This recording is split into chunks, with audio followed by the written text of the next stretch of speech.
प्यारे दोस्तों, अस्सलाम वालेकुम। मैं मोहम्मद जमशीद आप लोगों से मुखातिब हूँ। उम्मीद है आप लोग ठीक होंगे, खैर खैरियत से होंगे। अच्छा, आज हम लोग पीआरसी के बारे में बात करेंगे। बहुत सारे दोस्त अहबाब ऐसे होते हैं जो मुझसे पीआरसी के बारे में पूछते रहते हैं और मुख्तलिफ़ किस्म के सवालात करते हैं, तो मैंने सोचा आज इसके लिए एक वीडियो बनाई जाए। सबसे पहले तो मैं आपको बताना चाहूँगा कि पीआरसी क्या है। पीआरसी का मतलब है प्रोसीड रियलाइजेशन सर्टिफिकेट। ये एक ऐसा सर्टिफिकेट होता है जो इस बात को ज़ाहिर करता है कि आपकी जो फॉरेन रेमिटेंसेस हैं, यानी कि जो पैसे आपने बाहर से मंगवाए हैं किसी भी ज़रिए से, तो उनको वाइट लिस्ट करने के लिए ये सर्टिफिकेट इस्तेमाल किया जाता है। और मोस्टली इनकम टैक्स डिक्लेरेशन के वक्त अगर आप लोग अपनी फॉरेन इनकम शो कर रहे हैं तो ये आपको ज़रूरत पड़ेगा। तो ये वीडियो उन लोगों के लिए जिनका ताल्लुक किसी भी तरीके से इनकम टैक्स से है, जैसे फाइलर्स हो गए या जो है वो शॉपकीपर या जो वो बंदे इनकम टैक्स रजिस्ट्रेशन वगैरह करते हैं, या फिर यहाँ पर स्पेसिफिकली मैं फ्रीलांसर्स का जिक्र करूँगा क्योंकि उन्हें इसकी चीज़ की ज़्यादा ज़रूरत होती है। ठीक है, तो जैसे कि मैंने आपको बताया है कि पीआरसी प्रोसीड रियलाइजेशन सर्टिफिकेट है, जो कि इस मकसद के लिए लिया जाता है कि आप लोगों ने जो अर्निंग की है वो काबिल टैक्स ना बने, क्योंकि फॉरेन रेमिटेंसेस पर इनकम टैक्स लागू नहीं होता। यानी कि अगर आप फ्रीलांसर हैं, फर्ज कर लेते हैं आपने बाहर से पैसे कमाए हैं किसी भी फ्रीलांसिंग प्लेटफार्म से, जैसे फाइवर हो गया, अपवर्क हो गया, या इस तरह के बहुत सारे और भी प्लेटफार्म हैं, वहाँ से आपने कोई अर्निंग की है, तो अगर वो पैसे आपने पाकिस्तान में मंगवाए हैं तो उनको वाइट लिस्ट करने के लिए या उन्हें टैक्स से मुस्तस्ना करने के लिए आपको पीआरसी लेना पड़ेगा। ठीक है, तो अब दूसरी चीज़ यहाँ पर हम देखेंगे कि पीआरसी की ज़रूरत क्यों है। जैसा कि मैंने आपको बताया है कि पीआरसी जब आप इनकम टैक्स अपना गोशवारा जमा कराते हैं और वहाँ पर आप अपनी फॉरेन इनकम शो करते हैं, तो उस इनकम का आपको प्रूफ देना पड़ता है कि ये इनकम आपने जो डिक्लेयर की है ये कहाँ से आई है। ठीक है, और इसको आप टैक्स टैक्स से मुस्तस्ना क्यों कर रहे हैं। तो इस वजह से हमें पीआरसी सर्टिफिकेट की ज़रूरत होती है हर ट्रांजैक्शन के लिए। हर फॉरेन ट्रांजैक्शन के लिए हमें पीआरसी की ज़रूरत होगी। और ये पीआरसी हमें बैंक्स प्रोवाइड करते हैं, जो हमारा बैंक होता है जिसमें हम अपने पैसे मंगवा रहे हैं वो हमें प्रोवाइड करेगा। अब फ्रीलांसर्स के लिए पीआरसी की क्यों ज़रूरी है। देखें, जब आप कोई भी अर्निंग करते हैं किसी भी वेबसाइट से, किसी भी फ्रीलांसिंग वाली वेबसाइट से, तो साफ ज़ाहिर है आपने वो पैसे मंगवाने होते हैं। मोस्टली आजकल पेयोनियर यूज़ होता है। पेयोनियर एक प्लेटफार्म है जो कि तमाम फ्रीलांसिंग प्लेटफार्म्स के साथ कनेक्टेड है। जो भी हमारी अर्निंग होती है वो हम पहले पेयोनियर में भेजते हैं, फिर पेयोनियर से हम अपने बैंक्स में मंगवाते हैं। आजकल पेयोनियर तकरीबन पाकिस्तान के तमाम बैंक्स को सपोर्ट कर रहा है, जिनमें HBL, UBL, MCB, bank Al Falah हो गया, या स्टैंडर्ड चार्टर्ड बैंक हो गया, अस्करी बैंक हो गया, और भी बहुत सारे बैंक्स हैं जो कि ये सपोर्ट करता है, और आप अपनी पेमेंट्स फ़ौरन से अपने बैंक्स में डायरेक्टली मंगवा सकते हैं।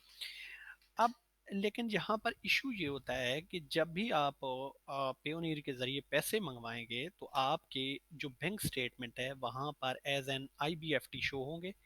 ठीक है, इंटर बैंक फंड्स ट्रांसफ़र। इससे ये मुराद है कि आप पाकिस्तान के ही किसी बैंक से अपने बैंक में पैसे भिजवा रहे हैं जो कि काबिल टैक्स होते हैं। अब चूंकि हमारी फ्रीलांसिंग की इनकम वो टैक्सेबल नहीं होती, या वो उसे एक्सेप्शन मिली होती है, इस वजह से हमने वो प्रूफ लेना होता है कि हमारी ये इनकम जो है ये टैक्स से मुस्तस्ना है।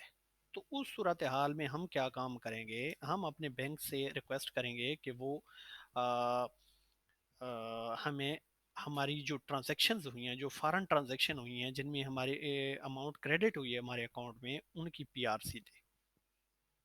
अब आ, ये इसलिए होता है, इसकी वजह ये है कि पेयोनियर जो कि इस वक्त दुनिया का सबसे बड़ा पेमेंट प्रोसेसर सिस्टम है, उसकी पेमेंट्स पाकिस्तान के हर बैंक में डायरेक्ट नहीं आती। और सेम ये बाकी कंट्रीज़ के साथ भी है। इन्होंने हर मुल्क में किसी एक ना एक बैंक के साथ कॉन्ट्रैक्ट किया होता है। फिर ये लोग पेमेंट उस बैंक को भेजते हैं और वो बैंक अपने मुल्क के बाकी तमाम बैंकों को पेमेंट ट्रांसफ़र करता है अपने क्लाइंट के बिहाफ पर। अब इसी तरह पेयोनीर की इस वक्त जब मैं ये वीडियो रिकॉर्ड कर रहा हूँ, पेयोनीर का एग्रीमेंट है मोबिलिंक माइक्रो फाइनेंस बैंक के साथ। ठीक है, ये बैंक है इन्हीं का जैज़ कैश भी है पाकिस्तान का दूसरा बड़ा ऑनलाइन पेमेंट सिस्टम टेलीनार जी पैसा के बाद वो जैज़ कैश है। जैज़ कैश इन्हीं का है। ठीक है, इनकी जो है ना पार्टनरशिप है किसके साथ, पेयोनीर के साथ। ये देखें इनकी अपनी ऑफिशियल वेबसाइट पर भी डिक्लेयर्ड है, आप चेक कर सकते हैं। मोबिलिंक माइक्रो फाइनेंस बैंक की वेबसाइट पर पार्टनर्स की लिस्ट में आएंगे तो यहाँ पर आपको पेयोनीर नज़र आएगा।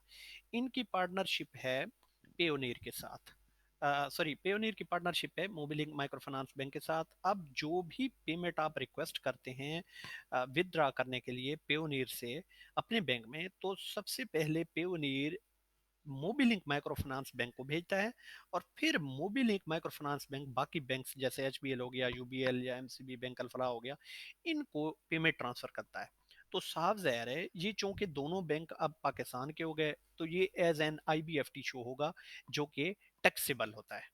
ठीक है, तो इस मकसद के लिए हमने पीआरसी लेना होता है ताकि हम अपने इनकम टैक्स स्टेटमेंट में अपनी फॉरेन इनकम को शो करें और ये बताएं कि ये हमारी फॉरेन इनकम है, ये पाकिस्तान के बैंक से नहीं आए पैसे बल्कि ये फॉरेन कंट्री से आए हैं। ठीक है, पेयोनियर से आए हैं और ये नॉन टैक्सेबल है। ठीक है, तो अब इस मकसद के लिए पिछले दिनों मैं अपने बैंक गया, ये कोई 1 साल 2 साल पहले की बात है। मैं अपने बैंक गया, वहाँ से मैंने अपने बैंक में बात की कि मुझे जो है इसकी पीआरसी चाहिए। तो जो छोटे शहर हैं उनमें बैंक वालों को पता ही नहीं है कि पीआरसी होती क्या है। ठीक है, तकरीबन 1 हफ्ता मैंने उनके साथ मगजमारी की, फिर उसके बाद उन्हें समझ आई कि ये है क्या। फिर जब उन्होंने रिक्वेस्ट की अपने हेड ऑफिस से तो वहाँ पर भी ऐसे लोग बैठे थे जिन्हें इसका पता नहीं था। बहरहाल फिर मेरा बैंक एचबीएल था। ठीक है, मैंने अपने एचबीएल हेल्पलाइन पे कॉल की तो काफ़ी दिनों के बाद उन्होंने मुझे रेमिटेंस डिपार्टमेंट का नंबर दिया। मैंने वहाँ पर कॉल की तो उन्हें मेरी बात की समझ आ गई। फिर उन्होंने कहा है कि आप एक काम करें, आप एक एप्लीकेशन दें अपने ब्रांच मैनेजर के पास और उन्हें रिक्वेस्ट करें कि हमें इन इन ट्रांजैक्शंस की पीआरसी चाहिए। तो फिर मैंने एक एप्लीकेशन लिखी, वो ये एप्लीकेशन थी। ठीक है, मैंने अपने चूँकि मेरा बैंक एचबीएल था, मैंने उसके मैनेजर को एक एप्लीकेशन लिखी कि issuance of PRC proceed realisation certificate. वहाँ पर मैंने डेट्स मेंशन की और यहाँ पर मैंने अमाउंट्स मेंशन की।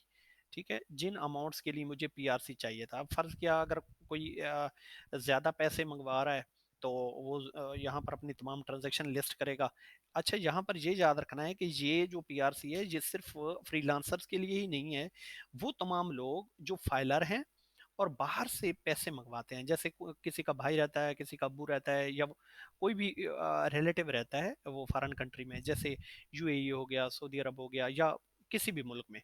तो वहाँ से अगर कोई बंदा आपको पैसे भेजता है तो उसके लिए पीआरसी लेना लाजमी होता है। तो ये आप अपने बैंक को रिक्वेस्ट करेंगे तो बैंक वाले ये रिक्वेस्ट फॉरवर्ड करेंगे रेमिटेंस डिपार्टमेंट को।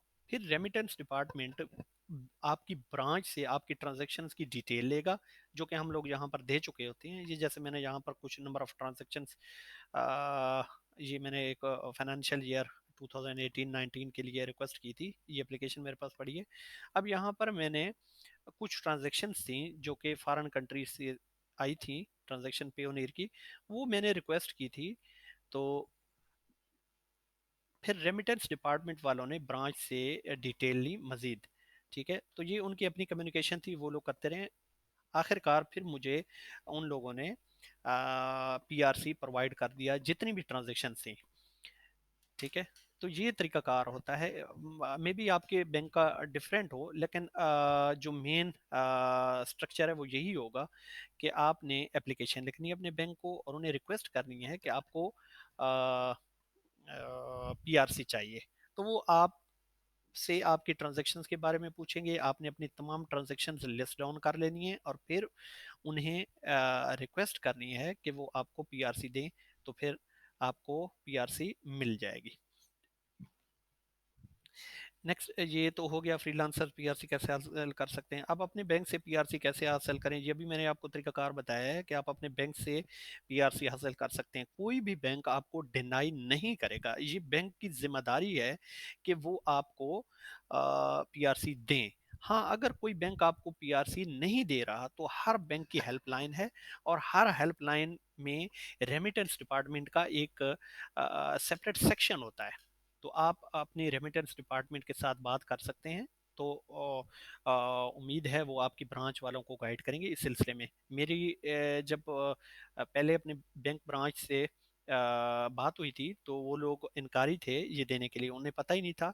तो फिर मैंने रेमिटेंस डिपार्टमेंट में कॉल की, उन्होंने फिर हमारी ब्रांच वालों को समझाया कि आप इसकी एप्लीकेशन ले लें। तो फिर जो है ना पीआरसी मुझे मिल गई थी। इसके बाद क्या पीआरसी के लिए कोई मुआवजा है, कोई अखराजात वगैरह होते हैं? नहीं, ऐसा कुछ नहीं है। पीआरसी के लिए आपको कोई मुआवजा देने की ज़रूरत नहीं होती, पीआरसी फ्री होती है। लेकिन याद रखना है कि पिछले 12 महीनों में हुई ट्रांजेक्शन्स के लिए पीआरसी फ्री है। अगर कोई ट्रांजेक्शन 12 महीने से पीछे की है, यानी कि 1 साल से पहले की कोई पीआरसी आप लेना चाहते हैं, तो उसके लिए हर बैंक डिफरेंट चार्ज करता है। अब मेरे ख्याल में हमारा जो एचबीएल है वो कुछ 480 रुपये चार्ज करता है इस वक्त जब मैं ये वीडियो बना रहा हूँ। हर बैंक के डिफरेंट रेट्स होते हैं, अब ये मुझे नहीं पता, आप अपने बैंक से कंफर्म कर सकते हैं। लेकिन अब मैंने हर साल यही तरीका अपना लिया है कि मैं हर साल के एंड पर मई में अपने बैंक को रिक्वेस्ट फॉरवर्ड करता हूँ कि आप लोग मुझे फ़लाँ फ़लाँ ट्रांजेक्शन्स की पीआरसी दे दें, तो वो मुझे पीआरसी प्रोवाइड कर देते हैं। और अगर कोई ट्रांजेक्शन आप ये चाहते हैं जो आप पिछली पीआरसी लेना चाहते हैं, तो आप अपने बैंक वालों से रब्ता कर लें, वो आपको बता देंगे कि इसके कितने चार्जेस हैं। ये एप्लीकेशन का फॉर्मेट है, इस फॉर्मेट के ज़रिए आप अपने बैंक को रिक्वेस्ट कर सकते हैं। अच्छा, ये मेरे पास एक पीआरसी पड़ी है जो कि मैंने ली थी अपने बैंक के ज़रिए। अब यहाँ पर देखें, ये मेरा नाम है मोहम्मद जमशेद और ये अभी बैंक लिमिटेड, ठीक है। इसमें यहाँ पर अमाउंट और बाकी सारी चीज़ें मेंशन्ड हैं। आप ये देखें, मोबिलिंक माइक्रो फाइनेंस बैंक, क्योंकि ये ट्रांजैक्शन चूँकि पेयोनियर के थ्रू हुई थी, इस वजह से एचबीएल ने रिक्वेस्ट की एमएमबीएल को, Mobilink micro finance bank limited को, कि वो पीआरसी प्रोवाइड करें। और ये मोबिलिंक वालों ने मेरी ब्रांच को पीआरसी भेजी थी जो कि ब्रांच वालों ने मुझे दे दी थी। इसी तरह मैंने अपने बाकी बैंक्स में भी एमसीबी से और यूबीएल वालों से भी अपनी पीआरसी मंगवाई हैं। सेम यही मेथड था, उन्हें भी समझ नहीं आ रही थी, लेकिन जब मैंने उन्हें समझाया तो फिर उन्होंने रेमिटेंस डिपार्टमेंट में मेरी एप्लीकेशन फॉरवर्ड की थी, जहां से मुझे पीआरसी मिल गई। अगर उम्मीद है आपको ये मेरी वीडियो पसंद आई होगी। अगर इस सिलसिले में कोई भी सवाल हो तो आप पूछ सकते हैं। और मेरा चैनल सब्सक्राइब करना ना भूलें, ताकि आपको मज़ीद ना अच्छी सी मालूमाती वीडियोस मिलती रहें। शुक्रिया। अल्लाह हाफ़िज़।